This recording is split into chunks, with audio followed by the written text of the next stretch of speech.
अध्याय 2 जंगली घर। उन्हें अधिक देर तक प्रतीक्षा नहीं करनी पड़ी, क्योंकि अगली सुबह जब क्लेटन नाश्ते से पहले टहलने के लिए डेक पर आ रहा था, तभी एक गोली चली, फिर एक और, फिर एक और। जो दृश्य उसकी आंखों के सामने आया, उससे उसकी सबसे बड़ी आशंकाएं सच साबित हुईं। अधिकारियों के इस छोटे से समूह के सामने फुवाल्दा का पूरा दल था, और उनका मुखिया ब्लैक माइकल था। अधिकारियों की पहली गोलीबारी पर सैनिक शरण लेने के लिए भागे, और मस्तूलों, व्हील हाउस और केबिन के पीछे स्थित सुविधाजनक स्थानों से उन्होंने उन 5 सैनिकों की गोलीबारी का जवाब दिया, जो जहाज के घृणित अधिकारियों का प्रतिनिधित्व कर रहे थे। उनमें से 2 कैप्टन की रिवॉल्वर के सामने गिर गए थे। वे जहां गिरे थे, वहीं पर लड़ाकों के बीच पड़े रहे। लेकिन फिर पहला साथी उसके चेहरे पर आगे की ओर झपटा, और ब्लैक माइकल के आदेश की पुकार पर विद्रोहियों ने शेष 4 पर हमला कर दिया। चालक दल केवल 6 आग्नेयास्त्र ही जुटा पाया था, इसलिए उनमें से अधिकांश नाव के हुक, कुल्हाड़ियां, हथौड़े और लोहादंड से लैस थे। कैप्टन ने अपनी रिवॉल्वर खाली कर दी थी और हमला होने के समय ही उसे फिर से लोड कर रहा था। दूसरे साथी की बंदूक जाम हो गई थी, और इसलिए विद्रोहियों के सामने सिर्फ 2 हथियार थे, जो अधिकारियों पर टूट पड़े, जो अब अपने आदमियों की उग्र भीड़ के सामने पीछे हटने लगे थे। दोनों पक्ष भयंकर तरीके से गालियां और कस्में खा रहे थे, जिसके साथ ही आग्नेयास्त्रों की आवाजें और घायलों की चीखें और कराहों ने फुवाल्दा के डेक को पागल खाने जैसा बना दिया था। इससे पहले कि अधिकारी 1 दर्जन कदम पीछे हटते, वे लोग उन पर टूट पड़े। एक हटे कट्टे नीग्रो के हाथ में कुल्हाड़ी ने कप्तान के माथे से थोड़ी तक चीर दिया, और एक पल बाद बाकी लोग नीचे गिर पड़े, दर्जनों वार और गोलियों के घावों से या तो मर गए या घायल हो गए। फुवाल्दा के विद्रोहियों का काम छोटा और भयानक था, और इस सब के दौरान जॉन क्लेटन लापरवाही से बगल में खड़ा था और अपने पाइप पर ध्यानमग्न होकर कश लगा रहा था, जैसे कि वह कोई उदासीन क्रिकेट मैच देख रहा हो। जब अंतिम अधिकारी नीचे गया तो उसने सोचा कि अब समय आ गया है कि वह अपनी पत्नी के पास लौट जाए, कहीं ऐसा न हो कि चालक दल के कुछ सदस्य उसे नीचे अकेली पालें। यद्यपि बाहर से वह शांत और उदासीन था, परंतु अंदर से क्लेटन आशंकित और व्याकुल था, क्योंकि उसे अपनी पत्नी की सुरक्षा की चिंता थी, इन अज्ञानी, अर्धक्रूर लोगों के हाथों, जिनके हाथों में भाग्य ने उन्हें बेरहमी से फेंक दिया था। जैसे ही वह सीढ़ी से नीचे उतरने के लिए मुड़ा, तो उसे ये देखकर आश्चर्य हुआ कि उसकी पत्नी उसके बगल में ही सीढ़ियों पर खड़ी थी। आप यहाँ कितने समय से हैं, एलिस? शुरू से ही, उसने जवाब दिया। कितना भयानक, जॉन। ओह, कितना भयानक। ऐसे लोगों से हम क्या उम्मीद कर सकते हैं? नाश्ता, मुझे उम्मीद है, उसने जवाब दिया, और उसके डर को दूर करने की कोशिश में बहादुरी से मुस्कुराया। कम से कम, उन्होंने आगे कहा, मैं उनसे पूछूंगा। मेरे साथ आओ, एलिस। हमें उन्हें यह नहीं सोचने देना चाहिए कि हम विनम्र व्यवहार के अलावा किसी और चीज की उम्मीद करते हैं। इस समय तक सैनिकों ने मृत और घायल अधिकारियों को घेर लिया था, और बिना किसी पक्षपात या दया के उन्होंने जीवित और मृत दोनों को जहाज के किनारों पर फेंकना शुरू कर दिया। उन्होंने उतनी ही निर्दयता से अपने मृतकों और मरते हुए लोगों का भी अंतिम संस्कार कर दिया। शीघ्र ही चालक दल के एक सदस्य ने क्लेटन को आते हुए देखा, और चिल्लाते हुए, मछलियों के लिए 2 और हैं, कुल्हाड़ी उठाकर उनकी ओर दौड़ा। लेकिन ब्लैक माइकल और भी तेज था, जिससे वह व्यक्ति आधा दर्जन कदम चलने से पहले ही पीठ में गोली लगने से मर गया। एक जोरदार दहाड़ के साथ ब्लैक माइकल ने दूसरों का ध्यान आकर्षित किया, और लॉर्ड और लेडी ग्रास्टोक की ओर इशारा करते हुए चिल्लाया, ये मेरे दोस्त हैं और इन्हें अकेला छोड़ देना चाहिए। समझे? मैं अब इस जहाज का कप्तान हूँ, और मैं जो कहता हूँ, वही होता है, उसने क्लेटन की ओर मुड़ते हुए कहा। बस अपने आप में रहो, और कोई तुम्हें नुकसान नहीं पहुँचाएगा, और उसने अपने साथियों की ओर धमकाने वाली नज़र से देखा। क्लेटन्स ने ब्लैक माइकल के निर्देशों का इतनी अच्छी तरह से पालन किया कि वे चालक दल के बारे में बहुत कम जान पाए, और वे लोग जो योजना बना रहे थे उसके बारे में कुछ भी नहीं जान पाए। कभी कभी उन्हें विद्रोहियों के बीच झगड़े और लड़ाई झगड़े की हल्की सी गूंज सुनाई देती थी, और 2 मौकों पर शांत हवा में आग्नेयास्त्रों की भयंकर आवाजें भी सुनाई देती थीं। लेकिन ब्लैक माइकल इस क्रूर गिरोह के लिए एक उपयुक्त नेता था, और साथ ही उसने उन्हें अपने शासन के अधीन रखा। जहाज के अधिकारियों की हत्या के 5वें दिन चौकीदार को जमीन दिखाई दी। ब्लैक माइकल को नहीं पता था कि ये द्वीप है या मुख्य भूमि, लेकिन उसने क्लेटन को बताया कि अगर जांच से पता चलता है कि यह जगह रहने लायक है तो उसे और लेडी ग्रेस्टोक को उनके सामान के साथ किनारे पर उतार दिया जाएगा। तुम कुछ महीनों तक वहां ठीक रहोगे, उसने समझाया, और तब तक हम कहीं एक आबाद तट बना लेंगे और थोड़ा बिखर जाएंगे। फिर मैं देखूंगा कि तुम्हारी सरकार को सूचित कर दिया गया है कि तुम कहाँ हो और वे जल्द ही तुम्हें लाने के लिए एक युद्धपोत भेज देंगे। बहुत सारे सवाल पूछे बिना आपको सभ्यता में उतारना बहुत मुश्किल होगा, और हम में से किसी के पास भी कोई ठोस जवाब नहीं है। क्लेटन ने उन्हें एक अज्ञात तट पर उतारकर जंगली जानवरों और संभवतः उससे भी अधिक जंगली मनुष्यों की दया पर छोड़ देने की अमानवीयता के विरुद्ध आवाज उठाए। लेकिन उनके शब्दों का कोई फायदा नहीं हुआ, और इससे ब्लैक माइकल को और अधिक गुस्सा आया, इसलिए उन्हें ऐसा करने से रोकना पड़ा और बुरी स्थिति से सर्वोत्तम तरीके से निपटने का प्रयास करना पड़ा। दोपहर लगभग 3 बजे वे एक खूबसूरत वनाच्छादित तट पर पहुंचे, जो चारों ओर से भूमि से घिरा हुआ बंदरगाह प्रतीत हो रहा था। ब्लैक माइकल ने लोगों से भरी एक छोटी नाव को प्रवेश द्वार पर ध्वनि करने के लिए भेजा ताकि यह पता लगाया जा सके कि क्या फुवाल्दा को प्रवेश द्वार से सुरक्षित रूप से गुजारा जा सकता है। लगभग 1 घंटे बाद वे वापस लौटे और बताया कि मार्ग में तथा छोटे से बेसिन में गहरे पानी की सूचना दी। अंधेरा होने से पहले बाकेंटाइन बंदरगाह की शांत, दर्पण जैसी सतह पर शांतिपूर्वक लंगर डाले पड़ा था। आसपास के तटर्ध उष्णकटिबंधीय हरियाली से सुंदर थे, जबकि दूरी पर देश समुद्र से पहाड़ियों और पठारों के रूप में उभरा हुआ था, जो लगभग एक समान रूप से आदिम वन से ढका हुआ था। निवास के कोई चिन्ह दिखाई नहीं दे रहे थे, लेकिन ये भूमि आसानी से मानव जीवन का समर्थन कर सकती थी। इसका प्रमाण वहां प्रचुर मात्रा में पक्षी और पशु जीवन था, जिनकी फुवाल्दा के डेक पर पर्यवेक्षकों ने कभी कभी झलक देखी थी। साथ ही एक छोटी नदी की झिलमिलाहट भी थी जो बंदरगाह में गिरती थी, जिससे प्रचुर मात्रा में ताज़ा पानी उपलब्ध होता था। जैसे जैसे धरती पर अंधेरा छा रहा था, क्लेटन और लेडी एलिस अभी भी जहाज की पटरी के पास खड़े होकर अपने भविष्य के निवास के बारे में चुपचाप सोच रहे थे। विशाल जंगल की अंधेरी छायाओं से जंगली जानवरों की जंगली आवाजें आ रही थीं, शेर की गहरी दहाड़ और कभी कभी चीते की तीखी चीख।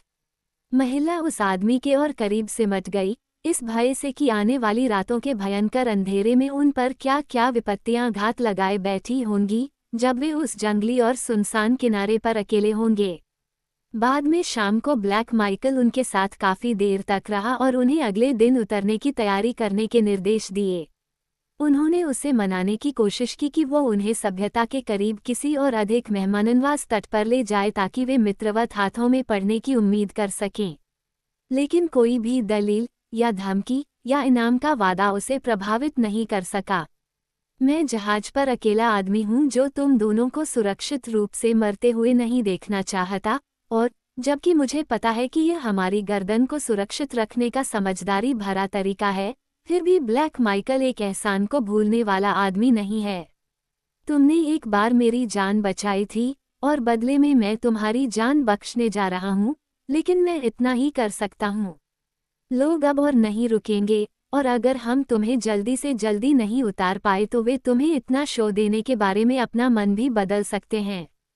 मैं तुम्हारा सारा सामान किनारे पर रख दूंगा, साथ ही खाना बनाने के बर्तन और टेंट के लिए कुछ पुराने पाल, और इतना खाना भी जो तब तक तुम्हारे काम आ सके जब तक तुम फल और शिकार नहीं ढूंढ लेते। अपनी सुरक्षा के लिए बंदूकों के साथ, जब तक मदद नहीं आती तब तक तुम यहाँ आराम से रह सकते हो। जब मैं सुरक्षित रूप से छिप जाऊंगा तो मैं ये सुनिश्चित करूंगा कि ब्रिटिश सरकार को पता चले कि तुम कहाँ हो। मैं उन्हें ठीक से नहीं बता सकता कि तुम कहाँ हो, क्योंकि मैं खुद नहीं जानता, लेकिन वे तुम्हें ढूंढ लेंगे। उसके जाने के बाद वे चुपचाप नीचे चले गए, प्रत्येक के मन में उदास आशंकाएं थीं। क्लेटन को विश्वास नहीं था कि ब्लैक माइकल का ब्रिटिश सरकार को उनके ठिकाने के बारे में सूचित करने का थोड़ा सा भी इरादा था, नहीं वह इस बात को लेकर आश्वस्त था कि अगले दिन कुछ विश्वासघात की योजना बनाई गई थी। जब उन्हें नाविकों के साथ किनारे पर होना चाहिए था, जो उनके सामान के साथ उनके साथ थे। एक बार ब्लैक माइकल की नज़रों से ओझल हो जाने पर कोई भी व्यक्ति उन पर हमला कर सकता था, और फिर भी ब्लैक माइकल का विवेक साफ रह जाता। और अगर वे बच भी गए तो क्या उन्हें और भी ज्यादा खतरनाक खतरों का सामना करना पड़ेगा। अकेले वो कई सालों तक जीवित रहने की उम्मीद कर सकता था, क्योंकि वह एक मजबूत, एथलेटिक आदमी था। लेकिन एलिस और उस छोटे से जीवन का क्या होगा जो इतनी जल्दी आदिम दुनिया की कठिनाइयों और गंभीर खतरों के बीच जन्म लेने वाला है। वो व्यक्ति अपनी स्थिति की भयावह गंभीरता, भयावह असहायता पर विचार करते हुए कांप उठा। लेकिन ये दयालु ईश्वर ही था जिसने उसे उस भयावह वास्तविकता को देखने से रोक दिया जो उस उदास जंगल की गहरी गहराइयों में उनका इंतजार कर रही थी। अगली सुबह जल्दी ही उनकी कई पेटियां और बक्से डेक पर चढ़ा दिए गए और उन्हें किनारे पर ले जाने के लिए प्रतीक्षा कर रही छोटी नावों में उतार दिया गया।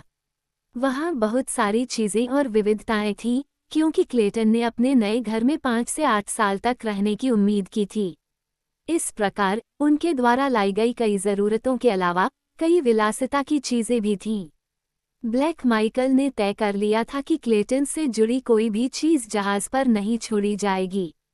ये कहना मुश्किल है कि ऐसा उन्होंने उनके प्रति दया के कारण किया था या अपने स्वार्थ के लिए। इसमें कोई संदेह नहीं था कि एक संदिग्ध जहाज पर एक लापता ब्रिटिश अधिकारी की संपत्ति की उपस्थिति दुनिया के किसी भी सभ्य बंदरगाह पर समझाना मुश्किल बात होती। अपने इरादों को पूरा करने के लिए वह इतना उत्साही था कि उसने उन नाविकों से क्लेटन की रिवॉल्वरें वापस करने पर जोर दिया जिनके पास वे थीं। छोटी नावों में नमकीन मांस और बिस्कुट, आलू और सेम की थोड़ी आपूर्ति, माचिस, खाना पकाने के बर्तन, औजारों का एक संदूक और पुराने पाल भी लादे गए थे, जिनका वादा ब्लैक माइकल ने उनसे किया था। मानो वह स्वयं उसी बात से डर रहा था जिसका क्लेटन को संदेह था। ब्लैक माइकल उनके साथ किनारे तक गया, और जब छोटी नावों को जहाज के पीपों में ताज़ा पानी भरकर प्रतीक्षारत फुवाल्डा की ओर धकेला गया, तो वह उनसे दूर जाने वाला अंतिम व्यक्ति था। जैसे जैसे नावें खाड़ी के चिकने पानी पर धीरे धीरे आगे बढ़ रही थीं, क्लेटन और उनकी पत्नी चुपचाप खड़े होकर उन्हें जाते हुए देख रहे थे। दोनों के मन में आस नापदा और घोर निराशा की भावना थी। और उनके पीछे एक छोटी पहाड़ी के किनारे पर अन्य आंखें देख रही थीं, पास पास लगी, दुष्ट आंखें झबरा भौहों के नीचे चमक रही थीं। जैसे ही फुवाल्डा बंदरगाह के संकरे प्रवेश द्वार से गुजरा और एक उभरे हुए बिंदु के पीछे से उछल हो गया, लेडी एलिस ने अपनी बाहें क्लेटन के गले में डाल दी और अनियंत्रित होकर रोने लगी। उसने विद्रोह के खतरों का बहादुरी से सामना किया था, वीरतापूर्ण धैर्य के साथ उसने भयावह भविष्य को देखा था, लेकिन अब जब पूर्ण एकांत का भय उन पर हावी हो गया था, तो उसकी अति उत्तेजित नसें जवाब दे गईं और प्रतिक्रिया आई। उसने उसके आंसू रोकने की कोशिश नहीं की। यह अच्छा था कि प्रकृति ने इन लंबे समय से दबी भावनाओं को बाहर निकालने का अपना तरीका अपनाया, और लड़की को, जो कि एक बच्ची से थोड़ी ही बड़ी थी, फिर से खुद पर नियंत्रण पाने में कई मिनट लग गए। ओह जॉन, वह अंत में चिल्लाई, ये कितना भयानक है। हमें क्या करना चाहिए? हमें क्या करना चाहिए? एलिस, हमें बस एक ही काम करना है। और उसने इतनी शांति से कहा जैसे वे घर के अपने आरामदायक कमरे में बैठे हों, और वह है काम करना। काम ही हमारा उद्धार होना चाहिए। हमें खुद को सोचने के लिए समय नहीं देना चाहिए, क्योंकि उस दिशा में पागलपन छिपा है। हमें काम करना चाहिए और इंतजार करना चाहिए। मुझे यकीन है कि राहत मिलेगी और जल्दी आएगी। जब एक बार यह स्पष्ट हो जाएगा कि फुवाल्डा खो गया है, भले ही ब्लैक माइकल हमसे किया अपना वादा पूरा न करे। लेकिन जॉन, अगर सिर्फ तुम और मैं होते, वह रो पड़ी, मैं जानती हूँ कि हम इसे सहन कर सकते थे, लेकिन हाँ प्रिय, उन्होंने धीरे से उत्तर दिया, मैं भी इसी बारे में सोच रहा था, लेकिन हमें इसका सामना करना होगा, क्योंकि जो कुछ भी आएगा उसका हमें बहादुरी से सामना करना होगा और परिस्थितियों से निपटने की अपनी क्षमता पर पूर्ण विश्वास के साथ, चाहे वे कैसी भी हों। हजारों साल पहले हमारे पूर्वजों ने भी उन्हीं समस्याओं का सामना किया था जिनका सामना हमें करना पड़ रहा है, संभवतः इन्हीं आदिम जंगलों में। आज हम यहाँ हैं, यह उनकी जीत का सबूत है। उन्होंने जो किया, क्या हम नहीं कर सकते? और इससे भी बेहतर, क्योंकि क्या हम सदियों के श्रेष्ठ ज्ञान से लैस नहीं हैं, और क्या हमारे पास सुरक्षा, बचाव और जीविका के साधन नहीं हैं जो विज्ञान ने हमें दिए हैं, लेकिन जिनके बारे में वे पूरी तरह से अनभिज्ञ थे। एलिस, उन्होंने पत्थर और हड्डी के उपकरणों और हथियारों के साथ जो हासिल किया, निश्चित रूप से हम भी वही हासिल कर सकते हैं। जॉन, मैं चाहता हूँ कि मैं पुरुषों जैसा दर्शन रखने वाला पुरुष बनूं, लेकिन मैं तो एक महिला हूँ, जो दिमाग से नहीं बल्कि दिल से देखती हूँ, और जो कुछ मैं देख सकती हूँ वह इतना भयानक, इतना अकल्पनीय है कि उसे शब्दों में बयां नहीं किया जा सकता। मैं बस यही उम्मीद करती हूँ कि तुम सही हो, जॉन। मैं एक बहादुर आदिम महिला, आदिम पुरुष के लिए एक उपयुक्त साथी बनने की पूरी कोशिश करूंगी। क्लेटन का पहला विचार रात के लिए एक शयन आश्रय की व्यवस्था करना था, कुछ ऐसा जो उन्हें शिकारी जानवरों से बचा सके। उन्होंने अपनी राइफलों और गोला बारूद से भरा बक्सा खोला, ताकि काम के दौरान संभावित हमले से बचने के लिए वे दोनों हथियारबंद हो सकें, और फिर दोनों ने मिलकर अपनी पहली रात के सोने के लिए जगह तलाशी। समुद्र तट से 100 गज की दूरी पर एक छोटा सा समतल स्थान था, जो लगभग पेड़ों से मुक्त था। यहाँ उन्होंने अंततः एक स्थायी घर बनाने का निर्णय लिया, लेकिन फिलहाल उन दोनों ने सोचा कि पेड़ों के बीच एक छोटा सा मंच बनाना बेहतर होगा, जो उन बड़े जंगली जानवरों की पहुंच से दूर हो जिनके क्षेत्र में वे थे। इस उद्देश्य से क्लेटन ने 4 पेड़ों का चयन किया, जो लगभग 8 फुट वर्गाकार आयताकार थे, और अन्य पेड़ों से लंबी शाखाएं काटकर उन्होंने उनके चारों ओर जमीन से लगभग 10 फुट की ऊंचाई पर एक ढांचा तैयार किया। शाखाओं के सिरों को रस्सी के माध्यम से पेड़ों से सुरक्षित रूप से बांध दिया, जिसकी एक मात्रा ब्लैक माइकल ने उसे फोवाल्दा की पकड़ से उपलब्ध कराई थी। इस ढांचे के पार क्लेटन ने अन्य छोटी शाखाओं को एक दूसरे के काफी करीब रखा। इस मंच को उन्होंने हाथी के कान के विशाल पत्तों से पक्का किया जो उनके चारों ओर बहुतायत में उगे थे, और पत्तों के ऊपर उन्होंने कई मोटाई में मुड़ा हुआ एक बड़ा पाल लगाया। 7 फुट ऊपर उसने छत के रूप में काम करने के लिए एक समान, यद्यपि हल्का मंच बनाया, और इसके किनारों से उसने दीवारों के लिए अपने पाल के शेष भाग को लटका दिया। जब ये घोंसला बनकर तैयार हो गया तो उसके पास एक छोटा सा आरामदायक घोंसला था, जिसमें वह अपने कंबल और कुछ हल्का सामान ले जाता था। अब दोपहर हो चुकी थी, और दिन के शेष घंटे एक कच्ची सीढ़ी बनाने में लग गए, जिसके माध्यम से लेडी एलिस अपने नए घर तक पहुंच सके। पूरे दिन उनके आसपास का जंगल चमकीले पंखों वाले उत्साहित पक्षियों और नाचते, चहचहाते बंदरों से भरा रहा, जो इन नए आगमन और उनके अद्भुत घोंसले बनाने के काम को पूरी दिलचस्पी और आकर्षण के साथ देख रहे थे। क्लेटन और उसकी पत्नी दोनों ने ही चौकस निगाह रखी, फिर भी उन्होंने बड़े जानवरों को नहीं देखा, यद्यपि 2 बार उन्होंने अपने छोटे बंदर पड़ोसियों को पास की पहाड़ी से चिल्लाते और बड़बड़ाते हुए आते देखा था, जो अपने छोटे कंधों के ऊपर से भयभीत दृष्टि डालते थे, और स्पष्ट रूप से यह प्रकट करते थे मानो वे किसी भयानक चीज से भाग रहे हों जो वहां छिपी हुई थी। शाम होने से ठीक पहले क्लेटन ने अपनी सीढ़ी तैयार कर ली, और पास की नदी से एक बड़े बर्तन में पानी भरकर दोनों अपने हवाई कक्ष की अपेक्षाकृत सुरक्षित जगह पर चढ़ गए। चूंकि मौसम काफी गर्म था, क्लेटन ने छत पर लगे पर्दे हटा दिए थे, और जब वे तुर्कों की तरह अपने कंबलों पर बैठे थे, लेडी एलिस ने जंगल की गहरी होती परछाइयों में अपनी आंखें गड़ाते हुए अचानक हाथ बढ़ाया और क्लेटन की बाहें पकड़ लीं। जॉन, उसने फुसफुसाते हुए कहा, देखो, यह क्या है, एक आदमी। जैसे ही क्लेटन ने अपनी नजरें उस दिशा में घुमाईं, तो उसने देखा कि दूर की परछाई में एक विशालकाय आकृति सीधे खड़ी थी। एक क्षण के लिए वह ऐसे खड़ी रही मानो सुन रही हो, फिर धीरे से मुड़कर जंगल की छाया में विलीन हो गई। क्या है, जॉन? मुझे नहीं पता, एलिस, उसने गंभीरता से उत्तर दिया। अभी इतना अंधेरा है कि दूर तक कुछ नहीं देखा जा सकता, और हो सकता है कि यह उगते चांद की छाया मात्र हो।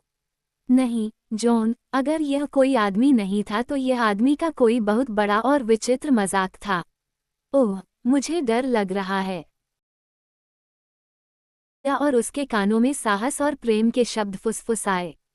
इसके तुरंत बाद उन्होंने पर्दे की दीवारों को नीचे कर दिया तथा उन्हें पेड़ों से सुरक्षित रूप से बांध दिया, ताकि समुद्र तट की ओर एक छोटे से खुले स्थान को छोड़कर वे पूरी तरह से बंद हो जाएं। चूंकि अब उनके छोटे से कक्ष में घना अंधेरा हो गया था, इसलिए वे अपने कंबलों पर लेट गए ताकि नींद के माध्यम से विस्मृति से थोड़ी राहत प्राप्त करने का प्रयास कर सकें। क्लेटन सामने की ओर मुंह करके लेटा था, उसके हाथ में एक राइफल और 2 रिवाल्वर थे। अभी उन्होंने अपनी आंखें बंद ही की थीं कि पीछे जंगल से एक तेंदुए की भयानक चीख सुनाई दी। वह और करीब आता गया और उन्हें अपने ठीक नीचे विशाल जानवर की आवाज़ सुनाई देने लगी। 1 घंटे या उससे ज्यादा समय तक उन्होंने उसे सूंघते और उन पेड़ों को नोचते हुए सुना जो उनके मंच को सहारा दे रहे थे, लेकिन आखिरकार वह समुद्र तट के उस पार चला गया, जहां क्लेटन उसे चांदनी की चमक में साफ साफ देख सकता था। एक विशाल, सुंदर जानवर, जो उसने अब तक देखा सबसे बड़ा जानवर था। अंधेरे के लंबे घंटों के दौरान वे केवल कुछ क्षण ही सो पाते थे, क्योंकि असंख्य पशुओं से भरे विशाल जंगल की रात्रिकालीन ध्वनियां उनकी उत्तेजित नसों को उत्तेजित कर देती थीं, जिससे सैकड़ों बार वे तीव्र चीखों या अपने नीचे विशालकाय पिंडों के चुपके से हिलने की आवाज़ों से चौंककर जाग जाते थे।